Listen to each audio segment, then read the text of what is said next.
MG Rod back with you, and today we're back on the 68 Austin Healey 3000 to try to start buttoning up some of the last of the little projects to get it done and out of here. One of the problems we have is this window here.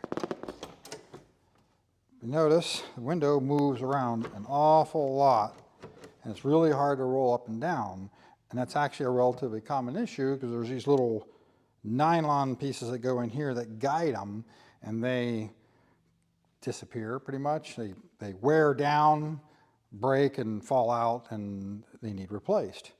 But it's not a super simple job to replace them, and that's what we're going to do today. Now, one thing that can be frustrating about working on these things is these doors don't stay open.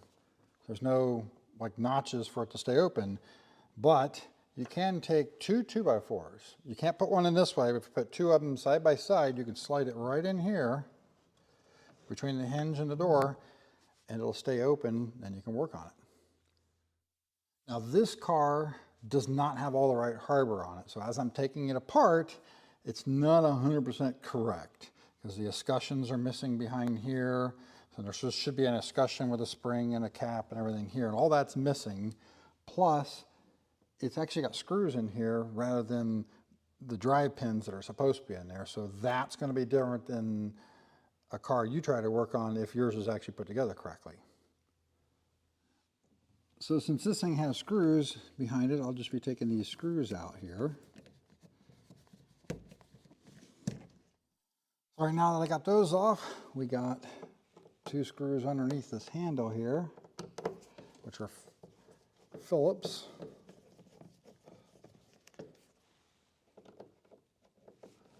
Actually, it's, if you want to be really technical about it, it's not really Phillips, but a car like this that's been taken apart and put back together probably doesn't have the right screws in it anyway, so they're not even the posi drive, one of them I think is, but they're not even the posi drive screws that are supposed to be in it. So it doesn't matter that I'm using a regular Phillips on this one.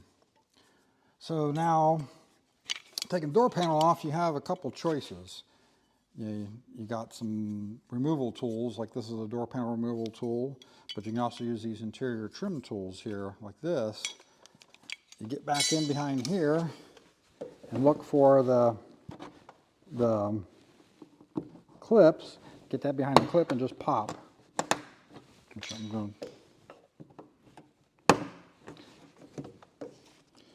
And there are other versions of these tools out there. This is what I have.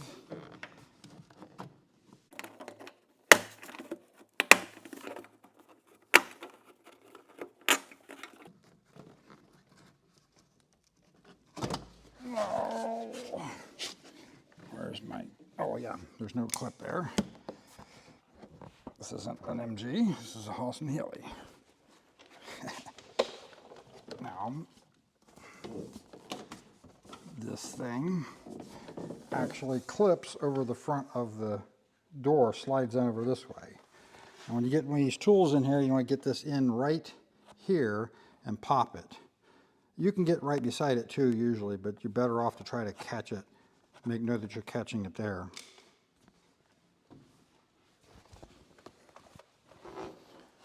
So now we've exposed the interior of the door, and once again, I don't think a lot of this hardware is correct, but it is what it is.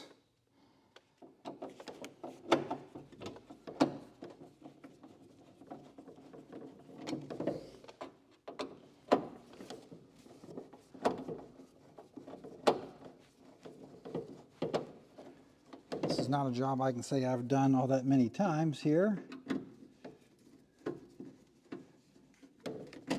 because I see a lot more MGs than Austin Healeys. And yes, we're doing some more stuff in here too. We got the console out, trying to do some repair on the console, and we're going to clean all this all this stuff up too while we're in there. And this trim literally just pops. Just pull it up and then slide it forward just a little bit to unhook that from the very front of the door. Because these clips right here clip into the top of the door here. It really is just as simple as that to get that piece of trim off. So,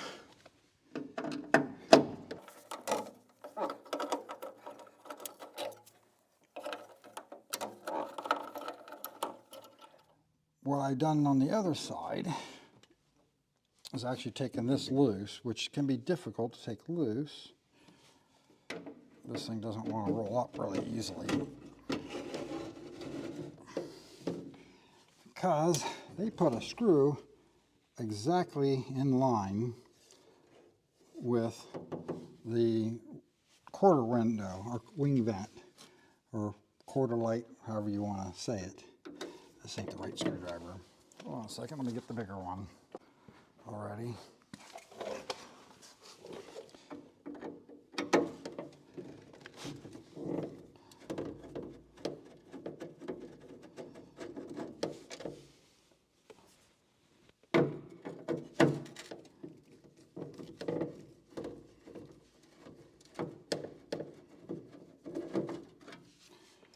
Now you can kind of flex this and just barely get in there without taking the whole wing vent window off.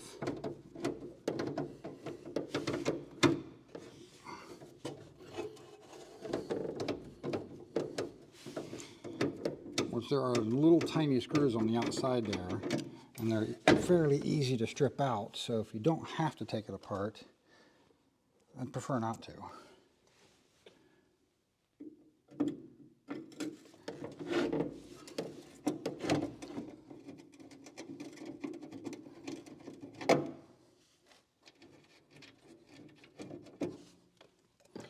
Now it's all a matter of getting this positioned in the right position to be able to get this out of here.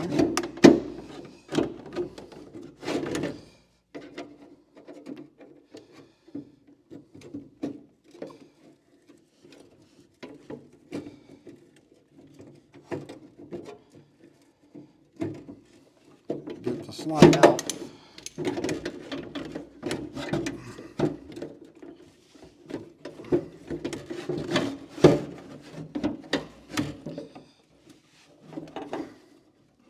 Almost got it. There you go.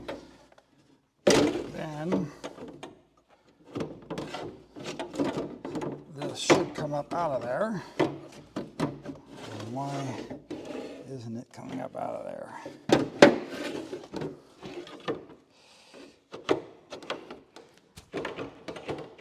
There it goes.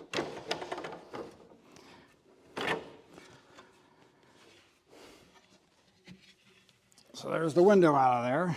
I see right here is one of those nylon pieces, and there's one there, and there's supposed to be one here. And while we're at it, we're going to take this out, and we're going to clean it and lubricate it, because it's just not working too well. And see how gunky this is? And it'll help it to roll up and down easier. Now when you're working with the glass here, it's good to have like a towel or something down here to set it on so you don't accidentally break it. But there are two rivets here that need to be drilled out in order to take this thing apart, and you have to get them out because one of the guides is trapped in here without taking that out.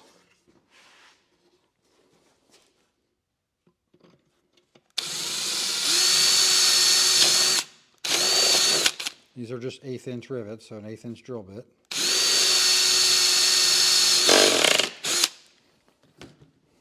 And then these things either just slide right off super easy, or they don't. This one slid off easy, and we got to dig all this stuff out of there. And then we try to take this off of here.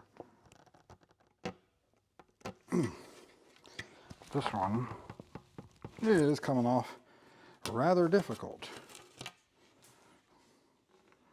I already did the other side, and it came off actually quite easily. And this one is not. So we'll have to fight this thing off of here, but basically this just pulls off. and you might have to get creative in getting them off, like I'm going to have to on this one. So this may sound crazy to some, but a nice plastic-faced dead blow hammer can actually be your friend in a lot of cases because it's soft-faced. But you can get it, and like this one here is a kind of a junk one anyway, but you can bring it along here and tap on this and work on it until you get it to come loose. And the shock waves of that hitting can do a lot for getting it to come loose.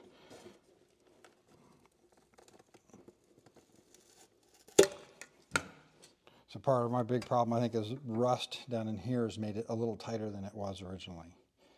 So now I'm going to take all these, get these all cleaned up, and I'm actually going to go ahead and repaint this. So we'll be back to it after all that's done. All right, so after a little while of fiddling here with screwdrivers and razor knives to get all this crap out of here on both of these and cleaning this up, and I put a little bit of paint on them.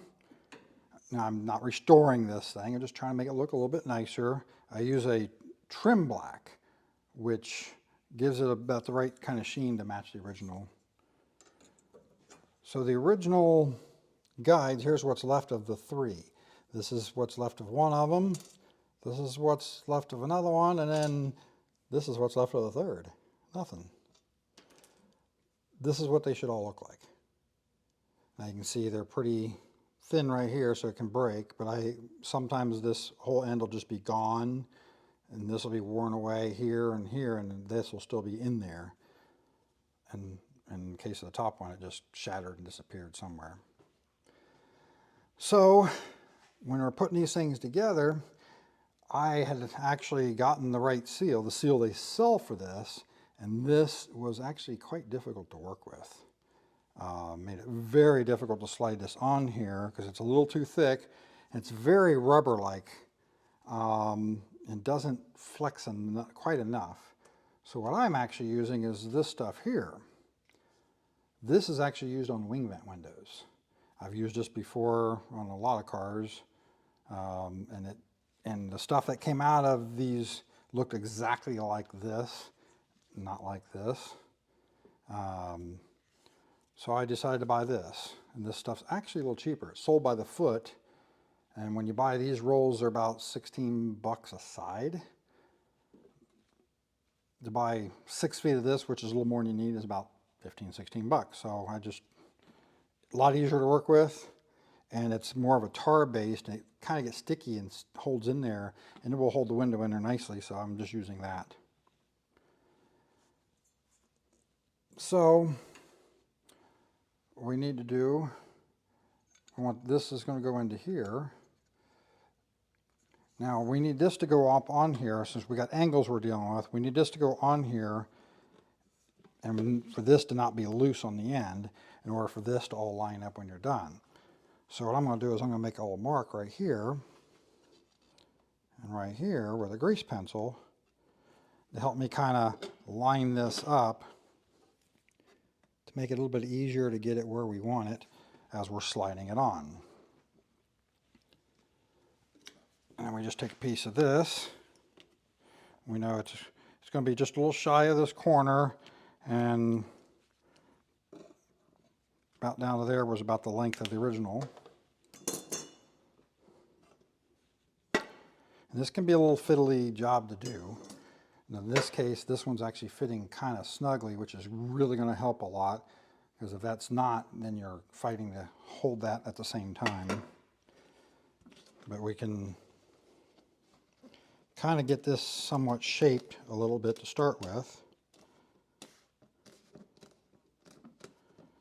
So that's, and this stuff holds its shape a little bit better than what that other stuff does. Kind of get it sort of there. And then we'll get this lined up. Now you can kind of push this on there, and you can kind of hold this up and push it down. But what I think is a little better way of doing it myself is I've got these clamps here. Now you don't want to put tons of pressure on it, just get a little pressure on each side.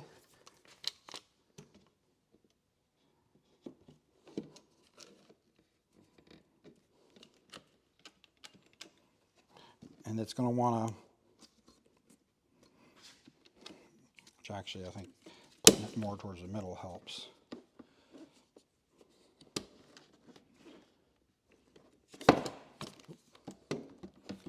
That way it doesn't flex as much. Because the center is actually really the hardest part to get to go on. The ends can actually go pretty easily.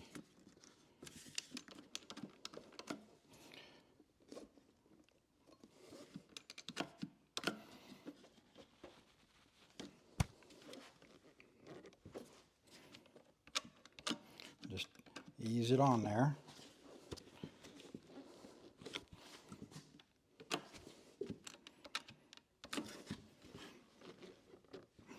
And you can actually do a little bit of light tapping with this, just to make sure you're fully seated in there, too. Because you want this thing to be fully seated, the full length of it. And for this to not be loose.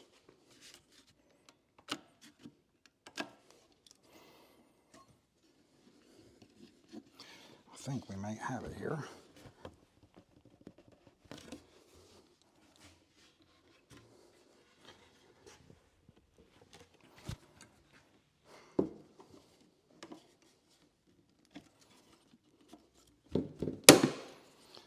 If I was using this other seal, I'd still be fighting that. And be really worried about breaking the window because it's taken so much pressure to put it together.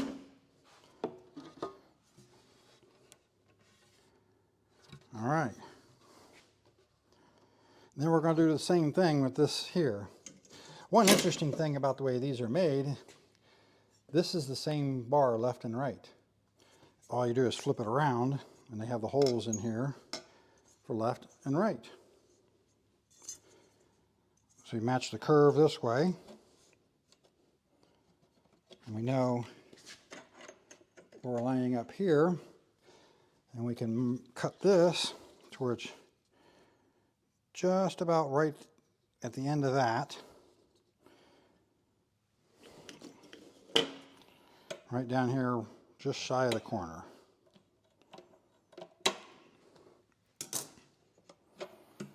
And then we're going to do the same thing again. Well, just actually fold this in half.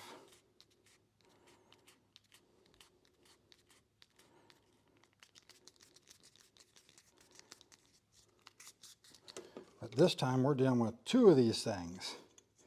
So it can be a little funky to do. And we need these holes to match up to here. So I'm going to cheat by using one of these.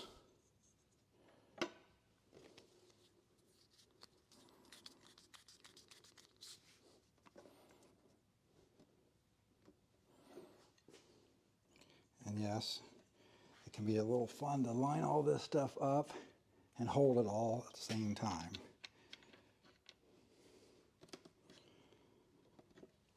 And then once again, we'll use our clamps.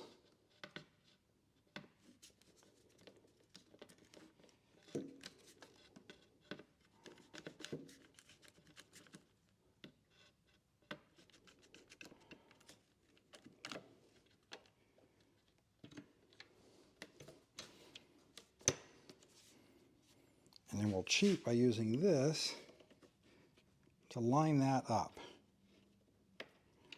That'll do a lot for us.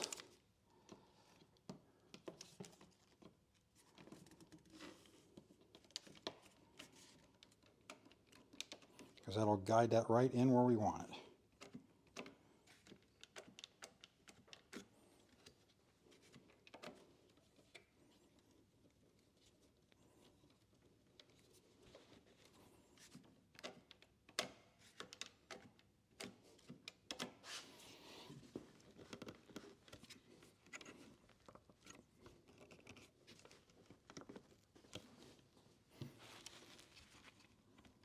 Watch where this doesn't move anymore. That's bottomed out.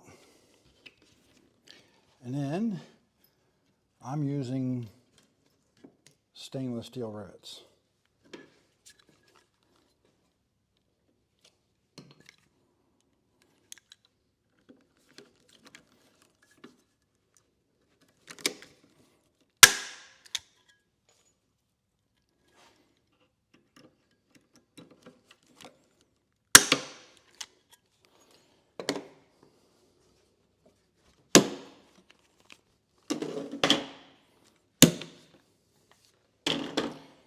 Then we come in here with a razor blade or a razor knife.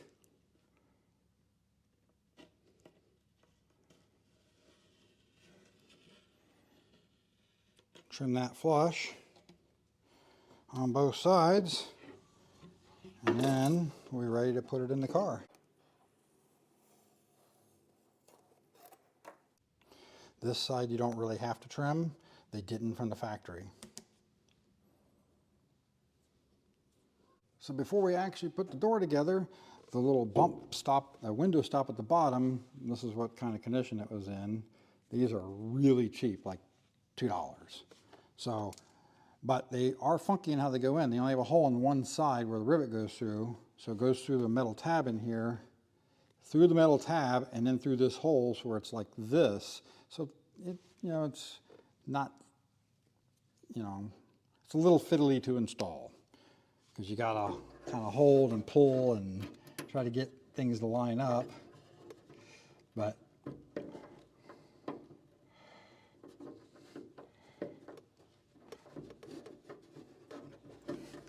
it's not horrible. Just interesting the way they did it.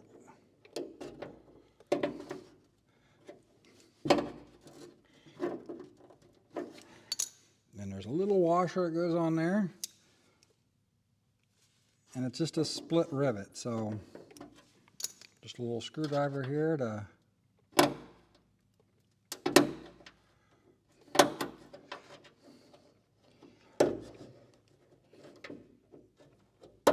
bend them either direction. And there it is, or it stops in. So now to put the window in, there was a little screw in here. I'd take that out of the way, get it out of the way. Just feed it in starting from the top here to get that down into the channel. And then get this to line up the back channel down here, and then get the top one.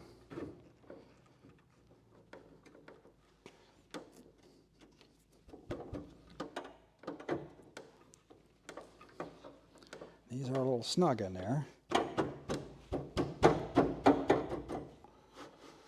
So then now it doesn't move anymore. So there's the basic window in place.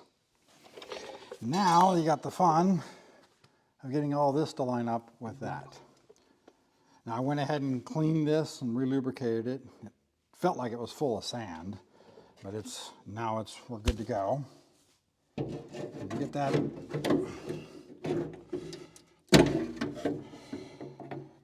And you gotta get all this stuff lined up.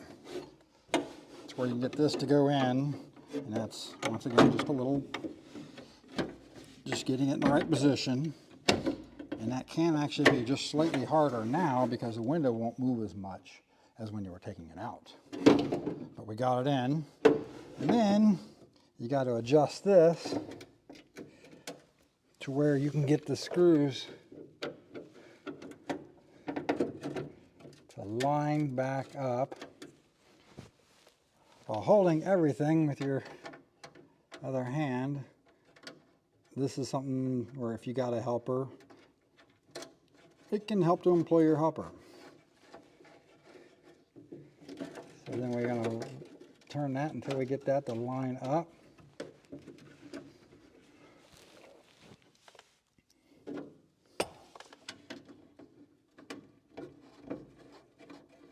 And then just put the rest of the screws in. Of course, we know we got one screw here that's a little difficult to do something with, And you kind of got to flex this a little bit to put that one screw in. So it can help to do that early in the process. And yes, I will put some white lithium back in here too.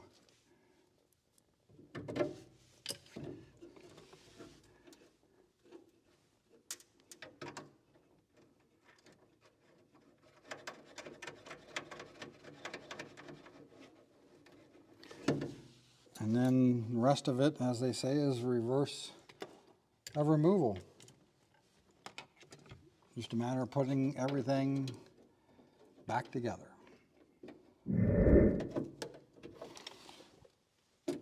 Now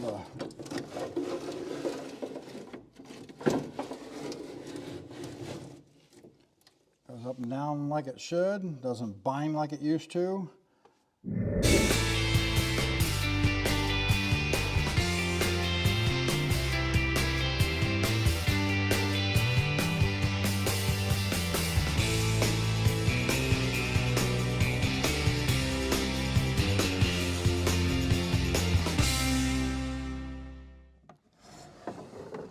So that's how you put the guides in on a big Healey window.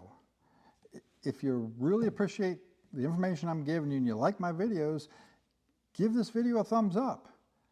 Likes on my videos really help the YouTube algorithm to spread my videos out to other British car owners so I can help even more people keep their cars going.